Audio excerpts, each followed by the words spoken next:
Welcome to Business Line's State of the Economy podcast, where you'll find insight, analysis, and the story behind the numbers. Namaskar, my name is Shishir Sinha and I'm based in New Delhi. Some of high-frequency economic indicators are out showing a mixed trend. While Purchasing Managers Index for manufacturing and GST collection in March surged, core sector performance in the month of February has declined. Meanwhile, unseasonal rain in the month of March and crude oil production cut for coming months by oil-producing countries are posing new challenge for India's macroeconomy. Amidst all this, Monetary Policy Committee is expected to go for another rate hike. So how one can read overall macroeconomy? To help in this, let us connect to Aditi Nayar, Chief Economist with ICRA. Welcome to the podcast, Aditi. Thank you, Shishir. Aditi, the first question is about the PMI manufacturing, which was just released, and it showed a very good growth in the month of March, but quarterly performance is slightly lower than the previous quarter. How do you read the PMI manufacturing? The PMI manufacturing numbers give us a reasonable indication of the momentum, but sometimes their correlation with the other high frequency indicators may not be very good because the construct itself is quite different. So the PMIs are basically a survey which is conducted of a certain set of participants. And what we understand is that the responses have an equal weightage, no matter how big or small the company that the respondent is with. Anyway, so I would not go too much into the quarterly growth being a little lower than last quarter. I think what's more important is that the momentum is getting maintained. And when we look at the other high frequencies as well, there's a bit of a mixed trend. Some things are getting distorted in January because of the base of Omicron. There are other things which are getting distorted because of the very heavy rainfall that we've seen in March. Overall, we expect that in Q4 of FY23, we are probably going to end up clocking a real GDP growth of around 4.5% to 5%. So a very tiny bit better than what was there in Q3. And margin pressure was also lower in that quarter when we look at how commodity prices moved over the last 5 quarters or so. Basically, as the vaccine started becoming more available for COVID, we saw that commodity prices had started an uptrend. And then we got into Omicron and the supply shortages. Then we got into the Russia-Ukraine war.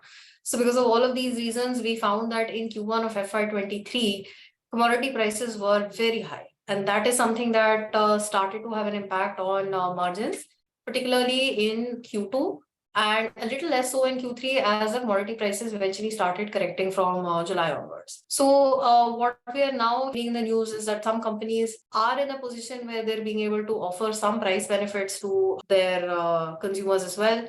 Again, this may not be across the board. It may not be every company or every sector, but some easing of commodity prices should be there, which should have helped both in Q4 and definitely in the current quarter. Commodity prices, input prices in many sectors will be much lower than where they were a quarter ago. And that is something that should support sentiment as well as the volumes. Okay. Aditi, two things as we were discussing about the unseasonal rain in March. Another issue which was just announced yesterday is a cut in the crude production for the next few months. And at the same time, we are seeing unseasonal rain, which is affecting food grain production. How do you see these two factors going to affect inflation in a... You picked the exact two things that are now risks for the inflation trajectory going ahead. For FY23, our forecast is that the CPI inflation was 6.7%. And our baseline expectation for FY24 is that it will drop down to 5.4%. So a reasonable amount of moderation, but still fairly far away from that much wanted 4% medium-term target. Now looking ahead, these are the two factors which are there. Firstly, we've had this unseasonal rain in March. What is the impact of that on output? Positive was that at least the reservoir levels have been replenished to some extent, and that gives us some insurance going into the next season. And we're not quite clear how the El Nino will pan out and what impact that will have on the monsoon and on food output after that. So clearly, I would say that the risks to food inflation are only to the upside, that it will be higher than what we're penciling in. Then on the crude oil side, things are a little more complicated because crude oil prices tend to be quite volatile. In fact, when we were doing our baseline forecast for FY24, we worked with a pretty wide range, is where we are today, effectively. Where the lack of clarity or, where forecasting becomes difficult from the crude prices to the macros is that we don't know whether the government will cut duties in the event that crude looks like it's going to be higher.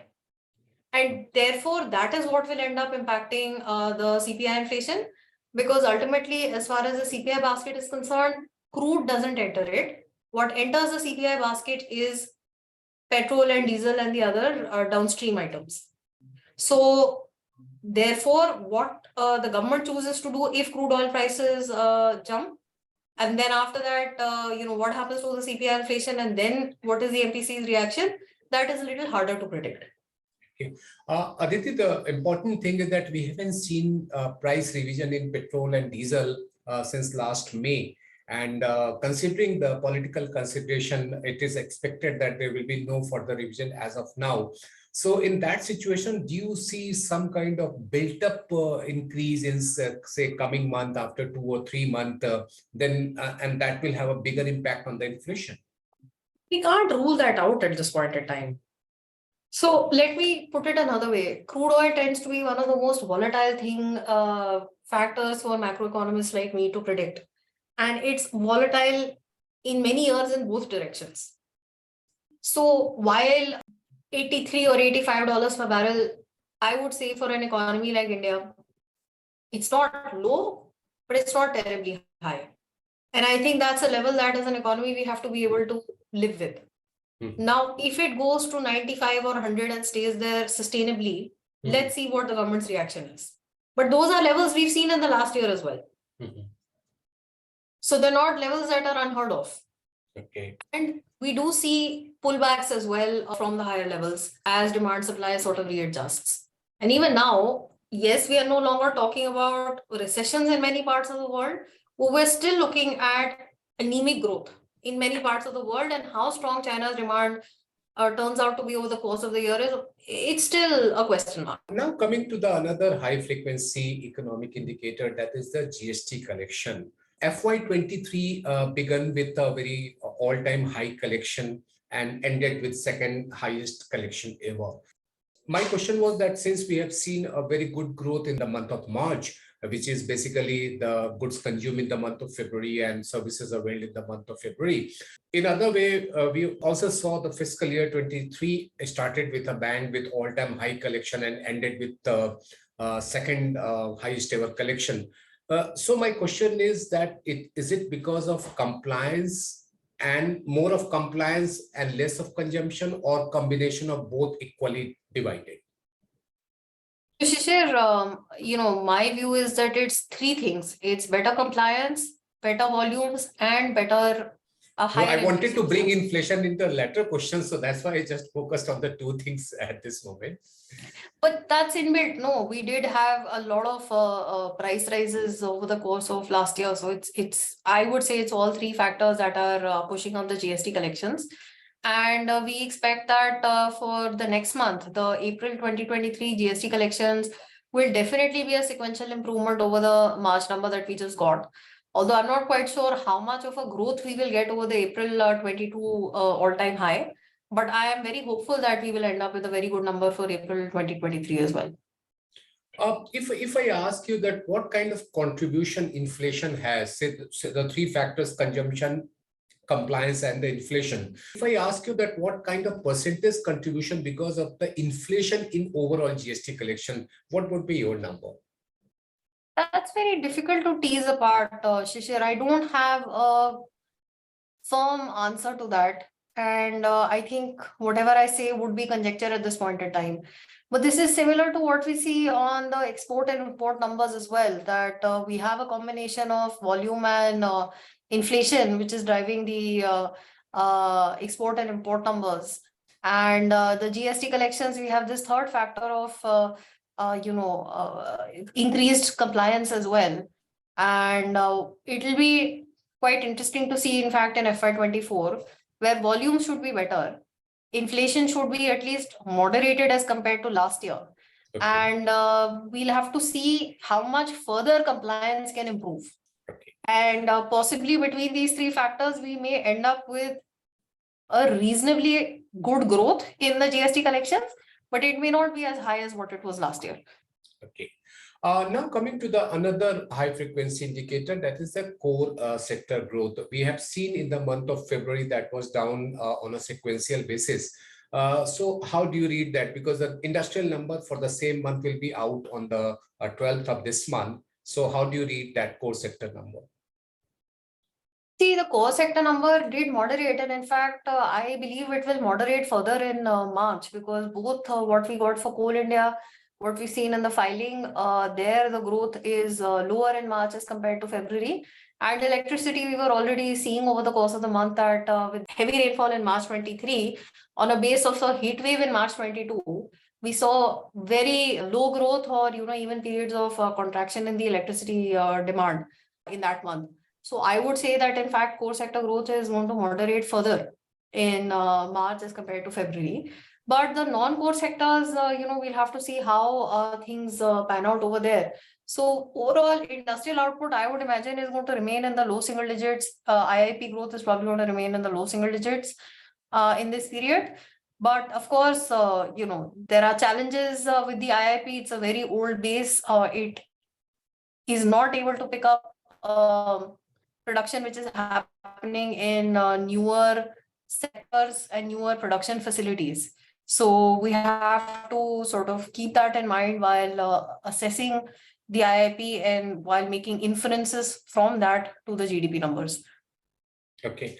Now all eyes on the MPC meeting now, which has started today, and that will continue for 2 more days, and then we will have the resolution. There are various commentary on that. One set of economists are saying that we may not see rate hike. Another set of experts are saying that we may have another 25 basis point hike, and then there will be we will have pause. How do you see that?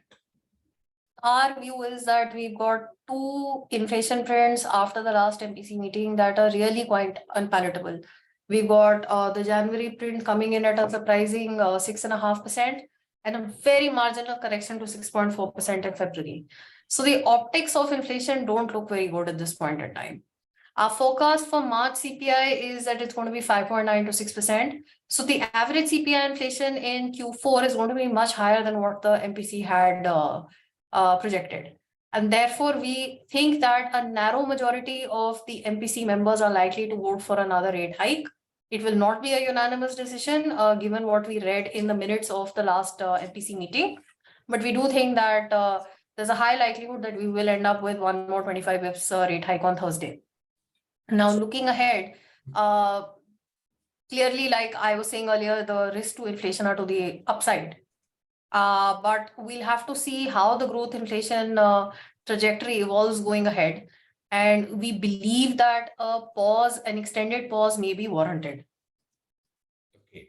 So if we take another round of hike, that means say 20 basis point or 25 basis point, that will take to 275 basis point. Don't you think that is going to affect sectors like real estate or the consumer durables? No, it definitely would. And in fact, that's the reason that I'm saying that after this rate hike, which we are anticipating on Thursday, the MPC should sort of watch what is the impact of the cumulative rate hikes on different sectors and not go in for more rate hikes in a hurry. But the real concern is the core inflation, which is still above 6%. We do not see any kind of moderation in that. That is another concern area for MPC. So let me, offer you a slightly different thought. If we look at what has happened with some services over the last year, after a couple of years of the pandemic, probably there are some service providers who have increased prices in one big shot. And that is something that has pushed up the core inflation, and it's going to remain embedded in the base for a full year. But the annual increment which happens in FY24 may be of a smaller magnitude than what we saw in FY23, which was a catch-up. Therefore, possibly once that 1 year of base of last year's increases is behind us, services inflation may not actually be as high in FY24 as what it was in FY23. And now my final question to you, that since you already talked about the Q4 number, which is between 4 to 4.5%. And if I ask you about the FY24, what kind of growth scenario you are looking at? So we are looking at Q4 GDP growth being between 4.5 to 5%. And if we presume that there will be no revisions in the Q1, Q2, and Q3 data, then that leads us to a full year growth estimate of 6.9% for FY23. From that, we're expecting a moderation to 6% in FY24 on the back of the external sector risks as well as a normalizing base. If the El Nino does transpire, then we're looking at a potential downside to GDP growth of about 50 basis points in FY24.